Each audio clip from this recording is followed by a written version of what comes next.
Thank you, Dr. Durham. I had to look down and say, who is he talking about now?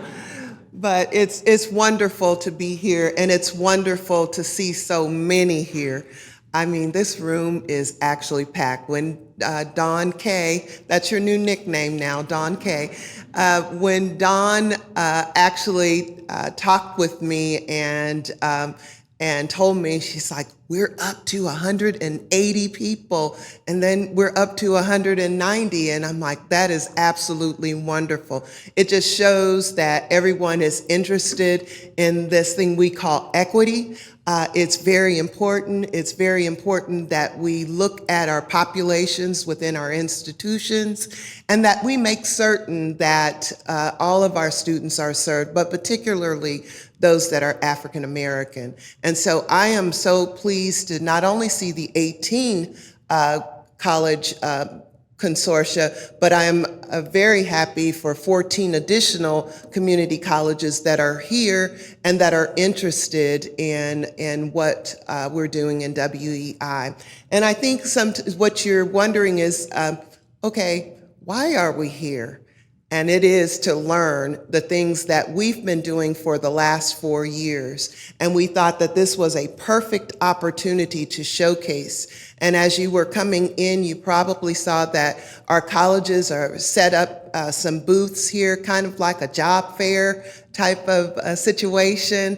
And they are willing and ready to show you what they've been doing in their programs. And I think that is phenomenal. And I want to give those 18 colleges, just stand up.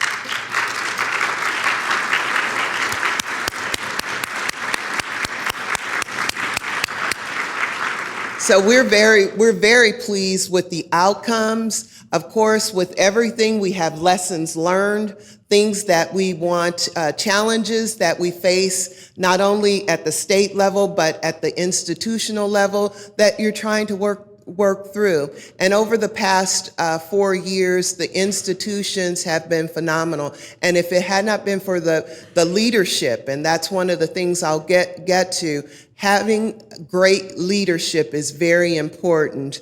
And the presidents, I want to recognize all of the presidents of those 18 colleges that have really placed this as a top priority. Workforce Equity Initiative is a top priority in each of these institutions. And I'm so appreciative of the presidents. And they don't hesitate if they want to call Brian, if they want to call me. They don't hesitate to do that if there is a concern. And we're very grateful for that because we know what happens is that just helps us to get better. And so I am very pleased to, as our co-sponsor, the Lumina Foundation, and I thank Georgia Reagan for being here. It's just absolutely phenomenal. We'll have a keynote speaker later this afternoon, Scott Jenkins, and so we're quite pleased with the partnership that we formed with the Lumina Foundation. So thank you so much. Also, we're going to, in a moment, I'm going to, Representative Jahan Gordon Booth was supposed to go right before me, so I'm going to go, and then when she comes in, I'm going to sit down. So if you see me abruptly sit down, that means I see her coming through the door there, and I have a good visual there, and Dr. Cork Bailey is also standing out there to give me that eye. So everybody remembers that eye that the mother used to give, when you did something, so look over the top of the glasses or what have you. So we're going to continue on, but I wanted to, before we get into the video, and I'm hoping that I'm going to advance it well, but before we get into the video, we were very fortunate to look at our budget, and we were able to not only do a compilation of a video of the programs, the WEI programs, but we were able to work with approximately 5 institutions to provide them with their own individual video. And we're hoping after we do some negotiations, we are hoping that we're able to do the remainder of those over the next year, year and a half. So we're very pleased, and we want to thank, I don't know their last names, but I'm going to have them to stand. One has a camera, and he's already pointed it at me this morning. Tim and Jeff, would you stand?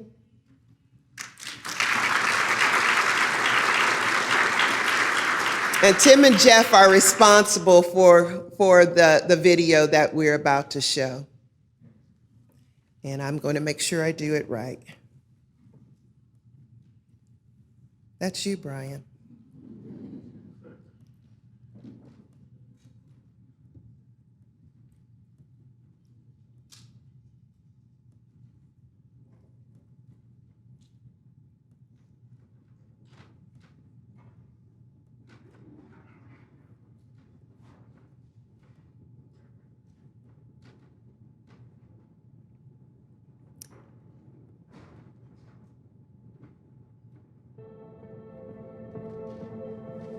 Before the WI program, I was a 43-year-old male just sitting around letting time pass me by. And now, I'm a 43-year-old male that's a welder certified with the help of the WEI program. I found out my son was severely autistic and I had to pull out of school. Now I'm a telemetry technician. I sold drugs. I didn't know anything, and I chose auto technician because of the WEI program. Before then, I was a stay-at-home. And I am a medical biller and coder. The WEI program is an absolute dream come true. To see that vision has come to life in 2 years throughout the state of Illinois, it has literally helped thousands and thousands of men and women across the state. The Workforce Equity Initiative is responsible for credentialing adults of poverty, especially African Americans from underserved communities. 18 Illinois community colleges from across the state participate on this innovative grant administered by the Illinois Community College Board. Before the incarceration, I wasn't really going nowhere career-wise. My life was at a standstill. The program's helping me with a career, something like future, hold on to benefits, retirements. I was in a bad financial situation. A lot of people in my family didn't attend college, so I didn't think I was going to be offered the opportunity to attend a college. But I came home and was offered that opportunity to go to school and work. I haven't even looked to that life again. I changed my whole life. And if I can do it, anybody can do it. For somebody like me that doesn't know anything about trucks, to be able to go in there and come out driving a 10-speed semi-truck, it's really one of those, if I could do it, you could do it type of situations. Our Workforce Equity Initiative staff do more than simply train students. They are a support system dedicated to guiding WEI students from start to finish, from classroom to career. I can't stress it enough. Support, support, support is what you get. They were real supportive throughout, making sure that I had access to resources that I need in case I needed to get my kids into a program or get them transportation here and forth. They were very helpful. Couldn't ask for anything better, not just on the curriculum side, but also, on the support side from the staff. They really opened my eyes up to the possibilities of, going to college and actually getting an education to get my foot into the door for a better opportunity in life. Part of the program is for them to help you find a job as well. And I actually got the job where I'm working before I even graduated. When adults earn credentials with labor market value, it not only changes the trajectory of their life, but also that of their family. First want to graduate from college. I think it just gave an opportunity. My children look up to me, so it's giving them that push, like keep going to school so that you can have better things in life. My son is my motivation. Every day he gets up, every day he tries a little bit harder, and I know that I can try a little bit harder too. Now they see mama get up every day and go to work instead of getting up every day, staying in a row making pancakes. They ask me about my work day. They ask me, Mom, how was your work day? What happened today? Any cool patients? They ask me, and it's great. The jail time that I spent, I learned a lesson from that. Either I want to better myself or I want to keep doing the same things. And with my schooling, I obtained a nice career job, something that I can feed my family on. Hopefully I can teach my kids how to stay on track and better themselves. Through the WEI grant, Rock Valley College is creating opportunities. The opportunity to make a living wage, the opportunity to have a career and not just a job, and the opportunity to level the playing field for generations to come. I'm not gonna lie to you, money. This is definitely gonna make me a lot more profitable out in the working field. Yeah, I have a baby on the way. Plan to have a house, a nice piece of land, something I can call my own and raise my family on. I'm pretty much making probably 3 times what I was making in the fast food industries. At this point, I have pretty much a job set out for the rest of my life. It's a huge blessing, probably the biggest blessing my family has seen to this day. You know, it's life-changing. I'm a part of something bigger than myself. I'm able to see my growth, my progress, trying to, make sure that I'm learning my craft, perfecting it every day. It's really pushing me every day to be better. Knowing that I'm the one who constructed that piece right there. I like that. When I see that, when I come drop another skid off, it's like I'm doing a good job. There wasn't enough communication happening within the business community and the actual entity that has a scale and capacity to be able to recruit, retain, and credential, right? The folks who we need out here in the workforce. If you ask any employer right now, what is your biggest challenge? It's people. The WEI program bridges, reaches out, and connects. When you have programs like this, it lets people see that there's real careers out there. And a little bit of training through a program like this, and you can pick up a skill, and you can be welding for a lifetime. A program like WEI helps us address inequities in education, inequities in careers, and it helps us pair up students with wraparound services and resources so that they can overcome those gaps and barriers that are preventing them from having ongoing education and a career. Without the WEI program at Kaskaskia, look, I wouldn't have had the 5 drivers I have. I've got 5 really good drivers. I want 50 more. The outcomes of the Workforce Equity Initiative have been amazing. Over 6,000 Illinois residents have received support and enrolled in the workforce training programs. We surpassed national averages for student success and achieved a 61% completion rate and a 67% employment rate. Where I see this going in the future, right now with a number of philanthropic organizations that want to make WEI a national program. And so the potential ability to take this concept and bring it to people on a national level is where I see this going next, and I could not be more proud.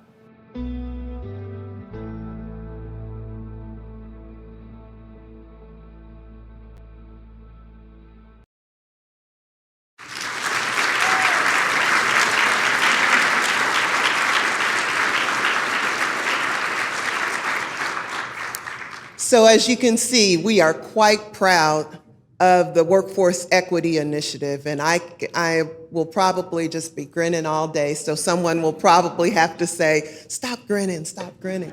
But this is absolutely powerful. The work of the 18 colleges, and we're just so ecstatic about the Workforce Equity Initiative and the things that we've been able to accomplish. So another round of applause for. And this is the reason why we do what we do. And it's stories like what you heard that makes it so special to us. It's hearing those stories of those individuals with their struggles, but they are successful. And that's the reason why we're all here. We're here to share in a lot of different areas. I see we are going to have an employer panel at lunchtime. We're also going to, and I think I see Jahan Gordon Booth coming in, so I will continue to talk until she gets here. But we have an exciting agenda that's here, and then I'll come back a little bit later. But we are focused on equity. We've been focusing on employment. We've been employment engagement. We've also been focused in some of the high demand training areas. And so we are so pleased with what is happening. I told you a little later today, we're going to have a keynote from Lumina, Scott Jenkins. And so we're very happy with the outcomes of the Workforce Equity Initiative. And we will definitely come back after our Honorable Representative Jahan Gordon Booth comes up and gives us comments. So thank you so much, and I will turn it over. I'll go back to your slides.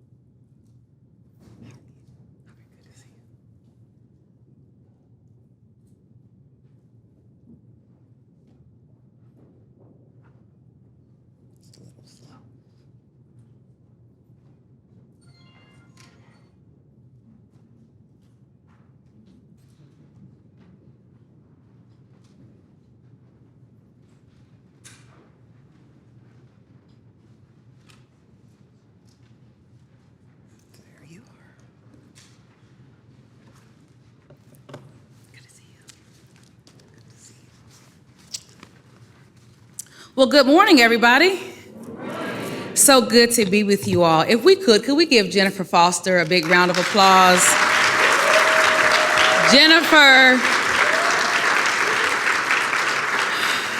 Jennifer is if you don't know Jennifer, you need to get to know Jennifer. She is absolutely amazing.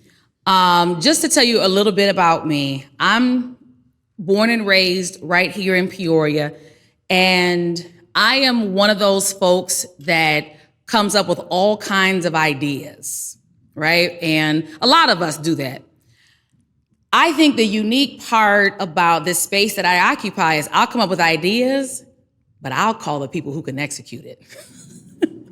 And that is a key component to how this came together. Jennifer Foster, who you just heard from, phenomenal woman. This would not be possible without her leadership. But I also want to give a huge hat tip, kudos, whoop whoop, to my girlfriend and leader in the community college space, Dr. Sheila Quirk-Bailey. Those two women are the reason why the Workforce Equity Initiative exists today. I want to take you back for a quick second and talk about the inception of this. If we go back about 5-6 years, there was a publication called the 24/7 Wall Street. And 24/7 Wall Street was ranking best and worst cities for African Americans in the United States. And one particular year, Peoria was the #1 worst city in America for Black people to live and work in.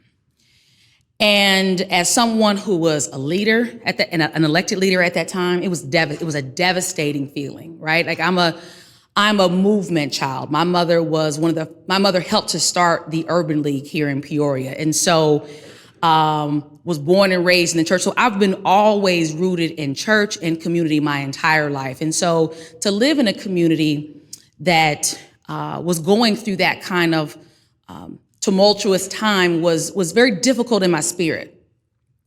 Shortly thereafter, the University of Illinois at Chicago published a study, and they put African Americans at the bottom of all 14 economic indicators here in the state of Illinois.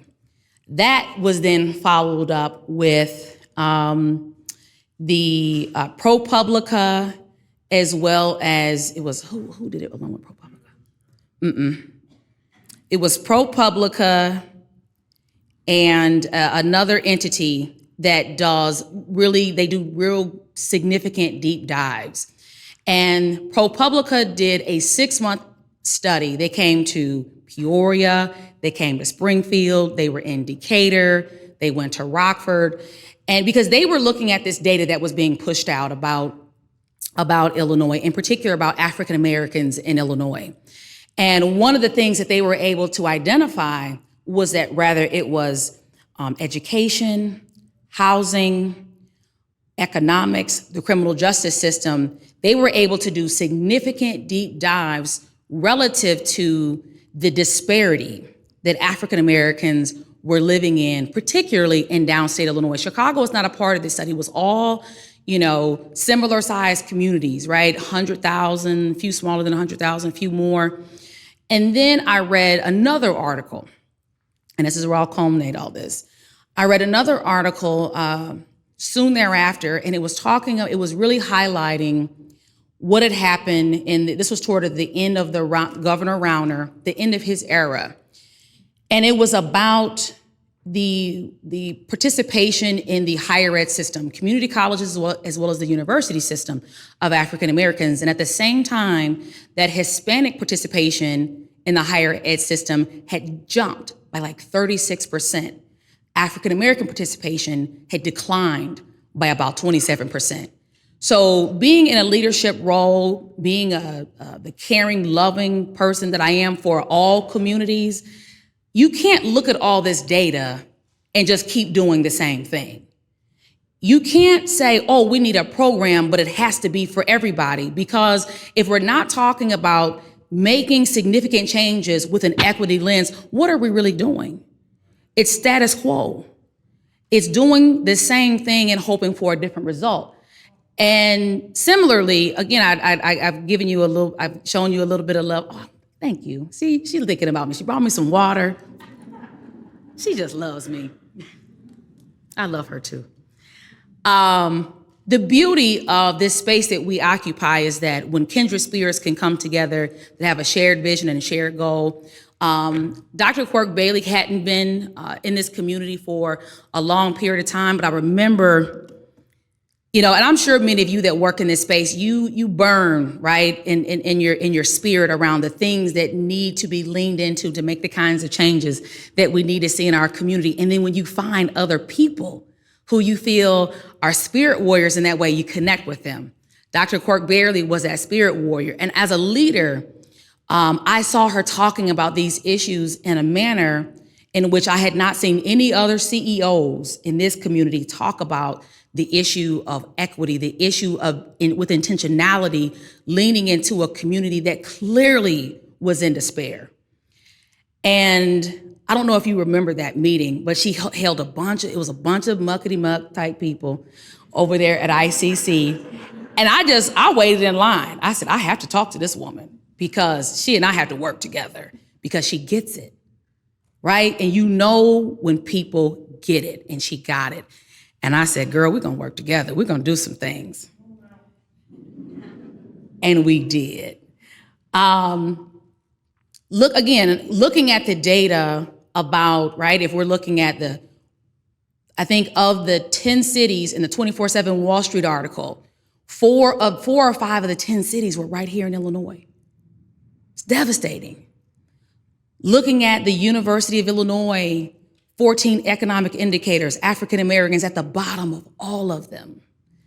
Looking at the data around African Americans and their participation in the community college and higher ed system. Ladies and gentlemen, if you are not participating in the community college system or the university system, I know where that population of people is going. Remove African American, put anybody's name on that line. I can tell you what's about to happen in that community. And quite frankly, the money that we put towards workforce equity, it's a small amount of money compared to the benefits that not only the community, but that individual gets. Yesterday, I was with the governor, just signed the budget. I had the distinct honor and pleasure of being the first African American, the first woman to ever lead the budget process here in the state of Illinois. And thank you. And the reality of it is I see when we don't invest We talk about the budget as investments. When we don't make investments in particular places, we're going to see that money spent in other areas of the budget. It's as true can be. And so there are very few things that you get the kind of return on investment that you get from Workforce Equity Initiative. One of the key indicators relative to a child's success in the K through 12 system, does anybody know what that answer is? The number one indicator of a child's success in the K through 12 system, just shout it out.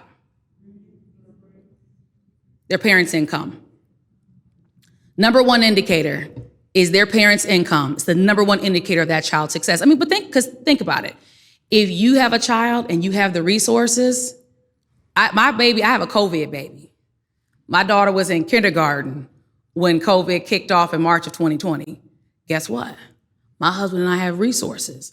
Every tutor, every program, I worry her to death. She is sick of me, okay? She is sick of me because I'm gonna make sure, not because I love my child more than somebody who doesn't have the resources, but I'm gonna make sure that every single advantage that I can afford to give to my child, I'm doing it.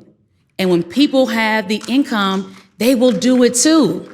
It ain't because I love my kid more than the next person who doesn't have the same resource. And so what was clear to me was that we needed to identify a path to be able to identify skills gaps that we all have in every region. We've been talking about since the time that I got elected the first time, and I've been elected a lot of times since then.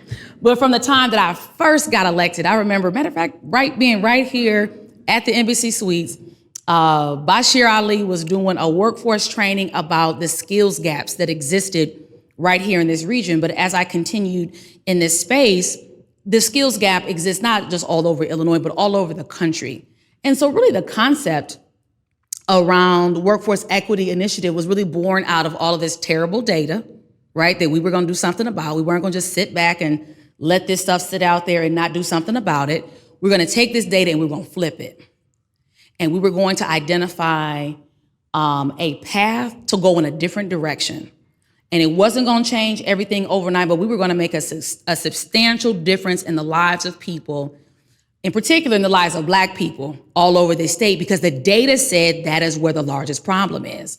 Not because I'm Black, we're gonna do this for Black people, but because anytime you identify a disparity, if you are a leader, it is your responsibility to lean into that issue. It is your responsibility.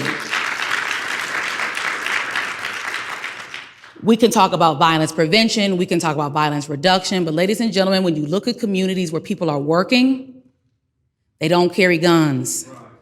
When you look at communities where people see promise, where people see the opportunity, where people see the ability to grow and matriculate into something better, they think twice. They think twice. And so it is our responsibility, because we're all, regardless of where you live, we are all one community. We're all one state.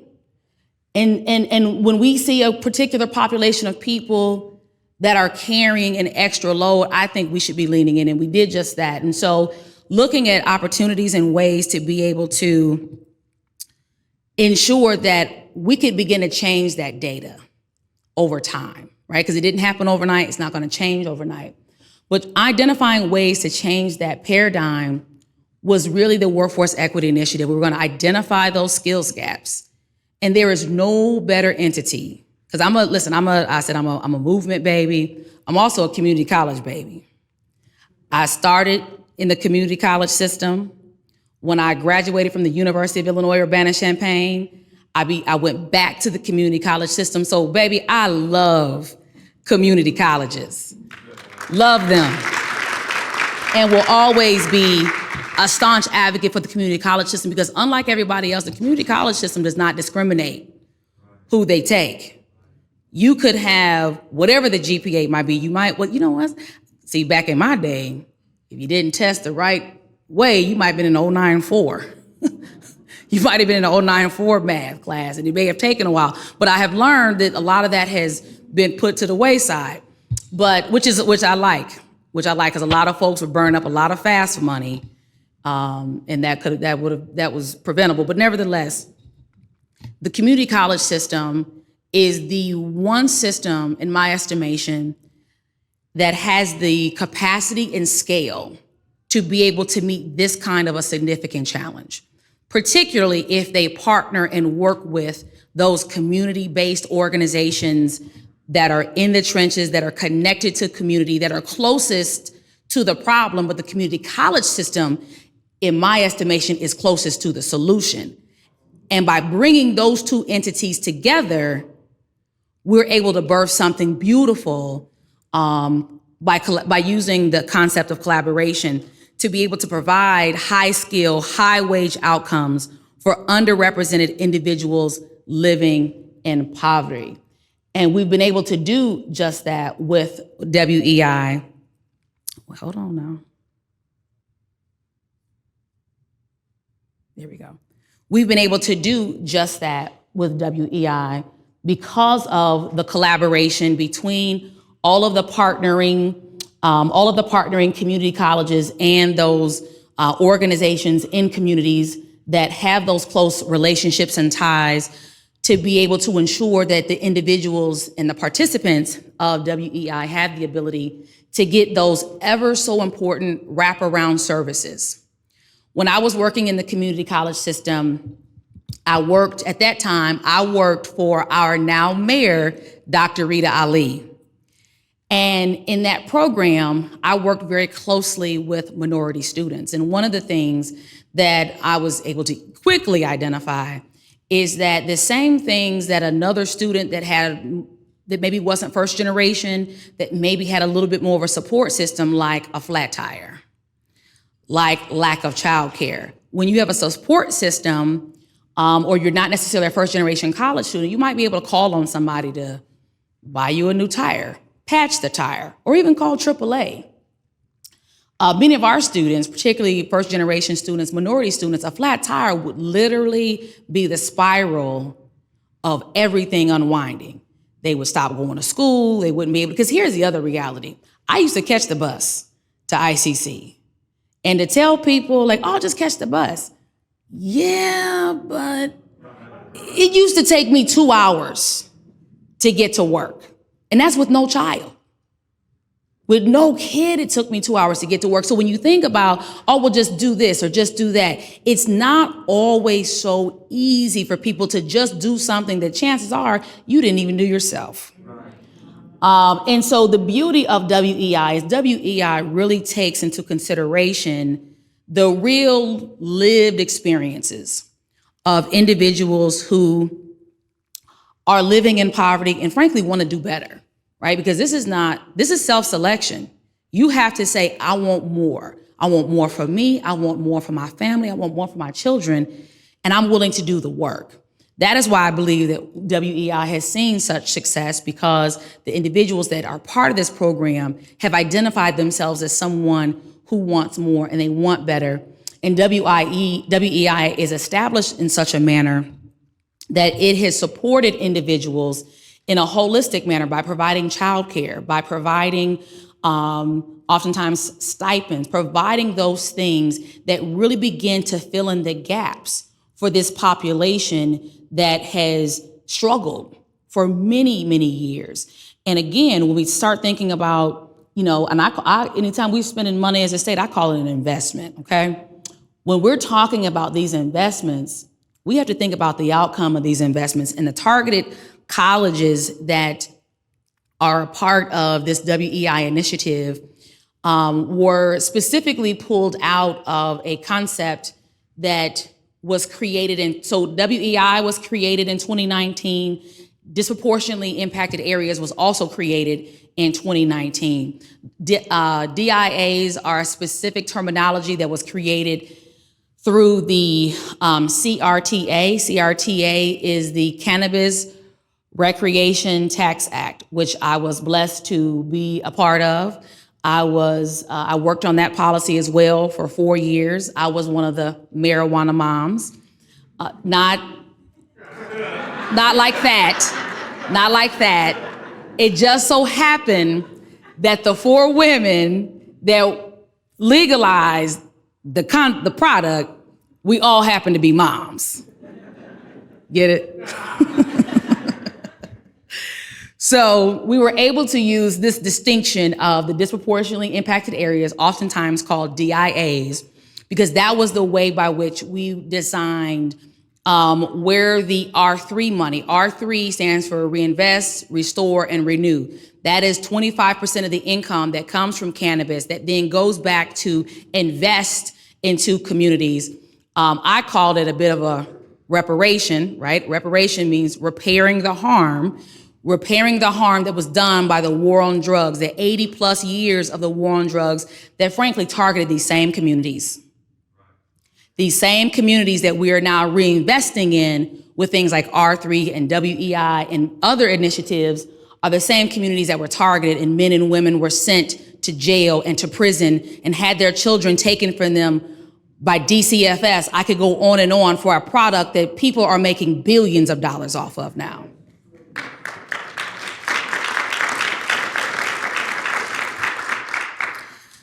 And by using the investment we were able to support the expansion of the training programs that truly secure pathways to economic vitality. And the reason why that was so critical was because when I first got into the legislature, I would always hear these workforce training programs. Oh my God. I can't get too comfortable with you guys because I don't know you that well. But there are some things that I would say that I won't say because this is a little bit of a mixed crowd. But I will tell you that what I clearly identified early on is there was a lot of poverty pimping. Okay? A lot of people who identified a pain and would develop strategies to then be able to extract resources from this process that we call government to say that they were doing something and they were actually doing nothing. And I felt like it was criminal because you were taking people at some of their lowest moments, giving them false hope that if they did what they were told to do, if they just did these things, that on the other side of doing these things, that the opportunity of living of having a stronger economic vitality would be on the other side. And I saw far too many times as a young legislator that was never the case, that many of these individuals would put forth a program and they would have these men, oftentimes broken men, broken women, coming and sitting for hours and hours and hours on a daily basis to then stand up at the end. I want to see a little paper. I don't even see a little piece of paper up here. But they would stand up at the end with a little piece of paper called a certificate for nothing because there was no job on the other side of that certificate. There was no job. And so that is why it is so critical. It was so critical that the relationship that, and I call her affectionately, I don't call her Dr. Quirk-Bailey, I call her SQB. Dr. Sheila Quirk-Bailey, AKA SQB, that is why she and I connected instinctively, because I knew that she was serious business. And she doesn't like when I say that she's aggressive. She's aggressive in the right way. She's aggressive about people. She's aggressive about business and about getting it done. I'm aggressive too, but it's all done with love. And it's done with an intentionality that we have only but so much, how many of y'all at the funerals hear about that dash? We only get but a little bit of time here. And it needs to matter. And when we're blessed to be in these leadership roles, make it make sense. Make it add up. Make it be worth your while and other people's while, because I didn't get here on my own. There's a lot of y'all in this room, and I'm looking in your faces. Y'all sent me here to do a thing, so I'm trying to do it.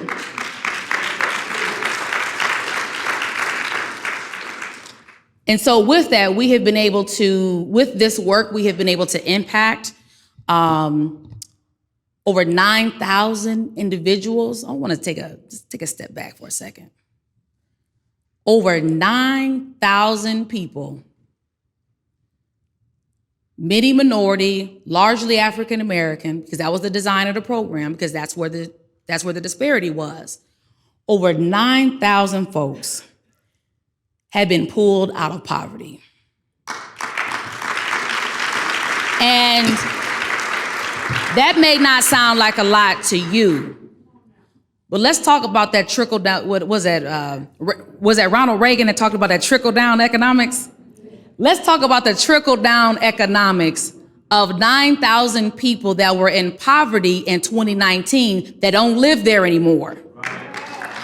And ladies and gentlemen, that's during the midst of a global pandemic. Just imagine what we're going to continue to do. You know, what do the kids say? We outside? We outside now. We're outside now. So the numbers are going to continue to just grow, right? And you know, like I know, particularly these communities that we're talking about, right? We're talking about below Martin Luther King Drive, guys. We're talking about communities where you see on the news at night, this happened, that happened. And we're not talking about the good stuff. This happened, that happened. We're talking about people coming from those neighborhoods, no longer having not just the economics of poverty, but there's also a mentality that follows poverty and breaking that chain. That chain just isn't broken for the 9,000 individuals who've been pulled out of poverty through their work, right? Because they had to work to get this. Think about their children. Think about their children, y'all. Think about the number one indicator for a child's success in K through 12. It's a parent's income. That parent is no longer in poverty. Think about their little brother, their little sister, their cousin, who is now looking at them and saying, dang, if Lisa could do it, if John could do it, we were in the same space a year ago. If John could do it, if Lisa could do it, I can do it. I was with an individual yesterday, and because I didn't grow up knowing that I could be the Speaker Pro Tem of the Illinois House. I didn't know that was a thing. I didn't know that I could carry a $50 billion budget for the entire state of Illinois. I didn't know that was a thing. I met a person 15, 16 years ago that told me they were a lobbyist. I said, well, what's that? And they started talking. I said, how do you do that? And they started talking, and it just got my wheels turning. So I started Googling. And then one thing led to another. I'm not even going down that road. But the reality is that most of the folks that we're talking about, they don't have people in their lives that are walking these paths. And so those 9,000 people, you may look at like, man, it's 13 million people in Illinois. We're only talking about 9,000. But you all, that's 9,000 scattered across the entire state of Illinois. Again, during a global pandemic. We're not counting their children. We're not counting their sisters, their brothers, their cousins, their aunts, their uncles, that they are now a model for of what you can do and how you can change your life. We're not counting the neighbors, the friends that they have, who they are now carrying the story of. Let me tell you about WEI. Let me tell you about this program. So when we see that 9,000, y'all, the tertiary, the trickle down impact of that 9,000 is a far, far bigger number. Increasing poverty and decreasing population is a real serious challenge for every community throughout the entire state of Illinois. And the need, as we talked about before, the need to credential more workers is something that the business community talks about ad nauseum, right? You always hear the business community talking about the need for skilled workers, in particular, high-skilled workers. But that need for skilled workers, quite frankly, in my estimation, is best filled because of the scalability of the community college system, working in partnership in tandem with those community-based organizations is best done by the community colleges through concepts like WEI. For now, for Illinois, 51% of the adults have a high-skilled secondary credential, but the need, we still have a significant gap. That need is around 65%. Again, many of us come from communities that are looking to grow. And when you are looking at the potential for growth in a community, communities need to be able to show that they have the ability to skill up those workers. And so we still have a bit of a gap to fill, but frankly, with a level of intentionality, nobody's doing this work that WEI is doing. Let me take another quick down memory lane. Let me tell you, y'all, WEI, I don't want to ever give the impression that I'm doing the work, because I'm not. That is many of you in this room that are doing the work. I'm just like the visionary kind of person. So, but I feel like WEI is like my baby. Like, I love this program so much, y'all, because when I was probably 25 years old, I remember going to the then Chamber of Commerce president with this idea, this, bright-eyed young woman. I was working for now Mayor Ali. I was a AmeriCorps Vista member, working in my community, feeling good. I was not in politics, but I just remember doing the work at the community college system and seeing the young people that were coming in and the things that they would identify as, what they wanted to do in their careers. And what I saw was that so many of our kids, not kids, because there were some kids, they were all grown, but they were young people and some not so young people. And they would identify these paths that were certainly paths that had value. They say, I want to be a teacher. I want to be a lawyer. And I would say, well, why? And my meetings always went long, as you could probably tell. I talk a lot. I would say, well, why? Well, I don't know what else to do. And what quickly dawned on me was like, I'm going to all these conferences. Somehow, as a community college, we were missing the gap, because where the workforce was, we were not pushing people to the places where the people were needed. We just had this cycle of people coming through saying whatever they were saying for whatever reason they were saying it. And to think about it, when people go to college, particularly the community college system, you're going because you have an idea that there's a better life on the other side for you. Chances are, if you go to the community college system, the data says that I forget the percentage, it's a very high percentage, you're gonna stay in that community if you attend a community college in that town. And so having a much clearer pathway to take this population of people, young and some not so young, like re-entering the workforce, having a pathway to know not just where the jobs are today, but where are the jobs for the future. And let's build this bridge of connectivity to ensure that we are doing the work of making sure that we are meeting both needs, right? We're meeting the needs of the business community by providing an upskilled workforce that has the ability to meet the needs of those particular industries, all the while providing these individuals with a quality credential that allows them to seek the gainful employment that is available within said community. Real quick, he laughed me off. The man I was telling you about, he laughed me off.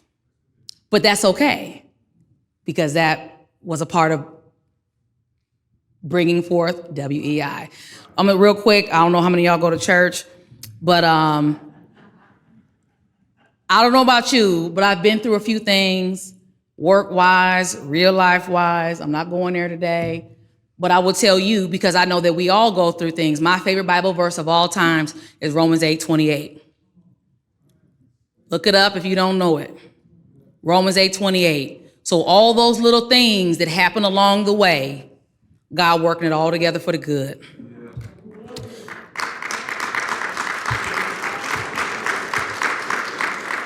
So this addressing this poverty cycle, we know you all are in the work. I don't have to overly explain the wickedness, the wicked challenges of unpacking poverty. It's wicked. And addressing this cycle, if you are in a leadership role, if you are in an elected leadership role, if you are in any kind of leadership role, if this is not a part of what you're talking about, particularly with the increasing wealth disparity, with the increasing poverty gap, to me, you're not doing your job. Because ignoring it only sends your community in a much more challenged position. So if you want a strong community, you want to be decreasing this poverty gap. And so 49% of Illinois adults have no post-secondary credential. Let me say that again. 49% of Illinois adults have no post-secondary credential. Do you all know that ever since 9/11, 94% of the jobs have required, 94% of the jobs that pay a living wage require a post-secondary credential? 94%. So let's unpack that 49% number again. And I don't have the data, so we're not gonna go too detailed. But who do you think makes up that 49%? There's an overrepresentation there, ladies and gentlemen. That's why I'm not ashamed to talk about why there's an intentionality with the Workforce Equity Initiative. I'm not embarrassed to tell people that there had to be a focus on African Americans, because I can tell you African Americans are overrepresented in that 49% number. Overrepresented. The multiple part-time jobs with no benefits. Again, ladies and gentlemen, we already talked about what is the number one indicator of a child's success? Their parents' income. Another quick little story. I remember going through, I'm gonna speed this up. I remember going through Taco Bell. Had no business being in Taco Bell line, but there I was. It was late. It was late one evening. And I had a co-conspirator. It was my husband. He was with me. We were getting a special. We were getting a couple specials. And they had a sign on the window, and the sign said, exciting, hiring, third shift, 12 p.m. to 6 a.m. My husband's name is Derek. I said, Derek, who in the world wants to work at Taco? Who is excited about working at Taco Bell? Graveyard shift. Let me be crystal clear. Zero shade, okay? Because I have nothing but respect for people who are willing to do what they need to do to take care of themselves and their families. I want to be crystal clear before I say another word. But what I am saying is, who is excited? Because it said exciting at the top. Who's excited about dealing with a bunch of drunk, hungry people? Because that's what you get at Taco Bell on the graveyard shift. A bunch of folks who've been drinking, slurring probably into the mic. And you know what my husband told me? Because my husband was, at that time, he's no longer with the school district, but at the time he was leading an initiative called the Wraparound Center, which he was director of social emotional learning for Peoria Public Schools, ran the Wraparound Center, providing holistic services to individuals living in poverty here in the Peoria area. And what he said to me, and it was just, again, like all these things just stick with me, right? I said, who is excited about working graveyard shift at Taco Bell? He said, I don't know about excited, but it's somebody who's about to go to another job at 7 a.m. and then sleep for probably 6 hours of the day. In the middle of the day, they're gonna go to work from 12 to 6, get off that job at 6, go to another job from 7 to 4, get off that job at 4, and go to bed until it's time to go back to the graveyard shift. I said, I'll be doggone.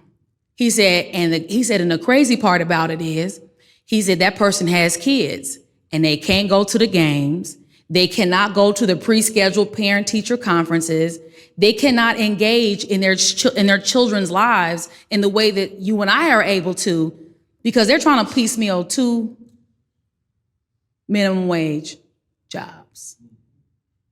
How is that child supposed to succeed? Very difficult. Very, very difficult. And so again, all of these little things along the way birthed WEI. Because when you begin to see people not just as words on a paper or concepts, but frankly for me, I see my cousins. I see people from my old neighborhood. I see people that I go to church with. That's who I see. I don't know who you see, but that's who I see. And I don't know about you, but I believe that when I see people that are, if you are willing to work at Taco Bell and work another job, tell me why that person wouldn't be successful in WEI. Why wouldn't they? They're clearly not lazy. They're clearly not too proud. They're willing to do what's necessary, but they just need to be given a path to run on, which is why I love all of you for doing the work, for being in the work. That's why I'm so in love with SQB. I'm so in love with Jennifer Foster, because you all are giving people a path to run on. You're changing people's lives for real.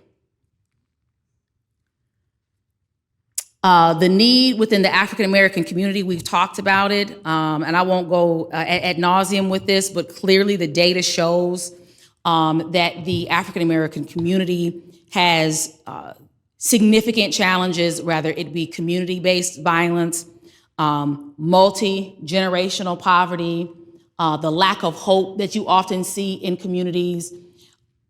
That comes from that lack of hope. The multi-generational poverty, that is a lack of opportunity. That's what that stems from, ladies and gentlemen. It comes from a lack of opportunity, a lack of a bridge to a better pathway, to a better life. And what we are seeing in just a few short years with WEI is that if you give people a path to run on, if you give people a way out, they will take that ticket. They will take that ticket every single time. The policy strategy for WEI, I've shared with you a lot of the little nuggets along the way that were the inception of WEI, and as a member of the Illinois Legislative Black Caucus, I was so tired. We had worked on I was working on the Capitol bill that year. I was working on cannabis that year, but I remember calling SQB on the phone. I said, Sheila, I got an idea. I think I can get some money. Come up with a name.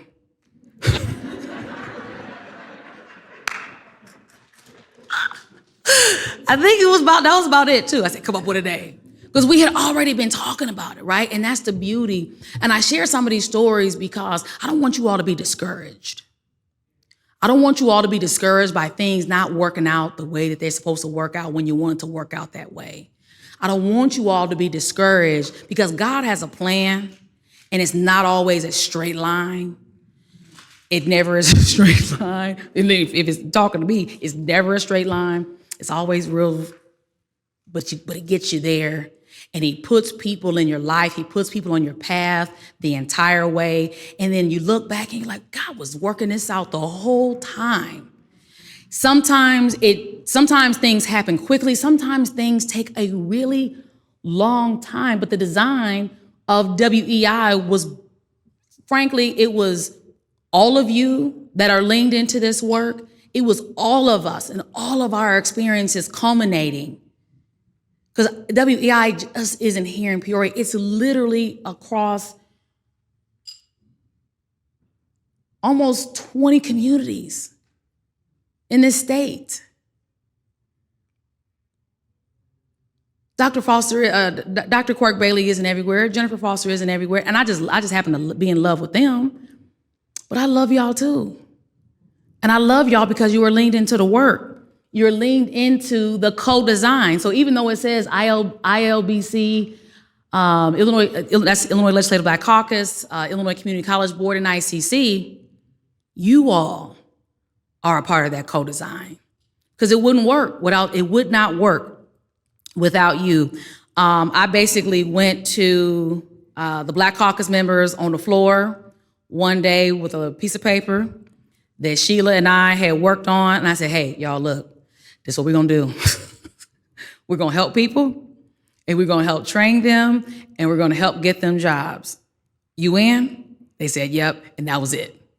They believed in me, okay? They believed in me. They believed in the vision that SQB and I had for how we were going to help for how we were going to help folks. The $18 million that this started with as an annual investment for the last 5 years to demonstrate that community colleges can meet the needs of African Americans and pull folks out of poverty, where they are able to complete credentials and earn a full-time benefited jobs paying 30% above the living wage or on the pathway. I think that that is something that is, frankly, if you look at the data, ladies and gentlemen, this is one of the most impactful anti-poverty programs in the country.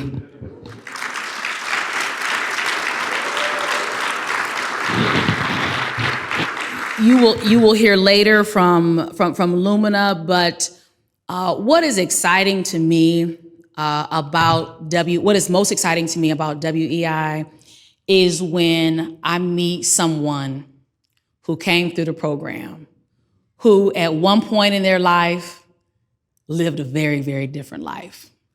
But because of WEI, has had the ability to put, again, not only their life on a completely different trajectory, but have had the ability to change the life of their entire family because of it. They are now a beacon of hope and support within their community, within their family structure. And y'all, sometimes it takes just one. It takes just one person in a neighborhood. It takes just one person in a family. When I look at my husband, all my husband's family, there's nobody in my husband's family who don't have a master's degree. Half of them got doctorate. Everybody loves school. They love it. But you know what? It started with the oldest brother. It started with just one. And then it was a trickle-down effect. It set a bar. It set a bar. And they come from a very low income community, but that one set the bar and it set the tone. And so everybody else knew that bar was high. Y'all, we got 9,000 people who are setting the bar all over the state, and we're going to keep, that number is going to continue to go up because we're going to continue setting that bar high. You know why? Because our community, our state deserves it. Thank you so much.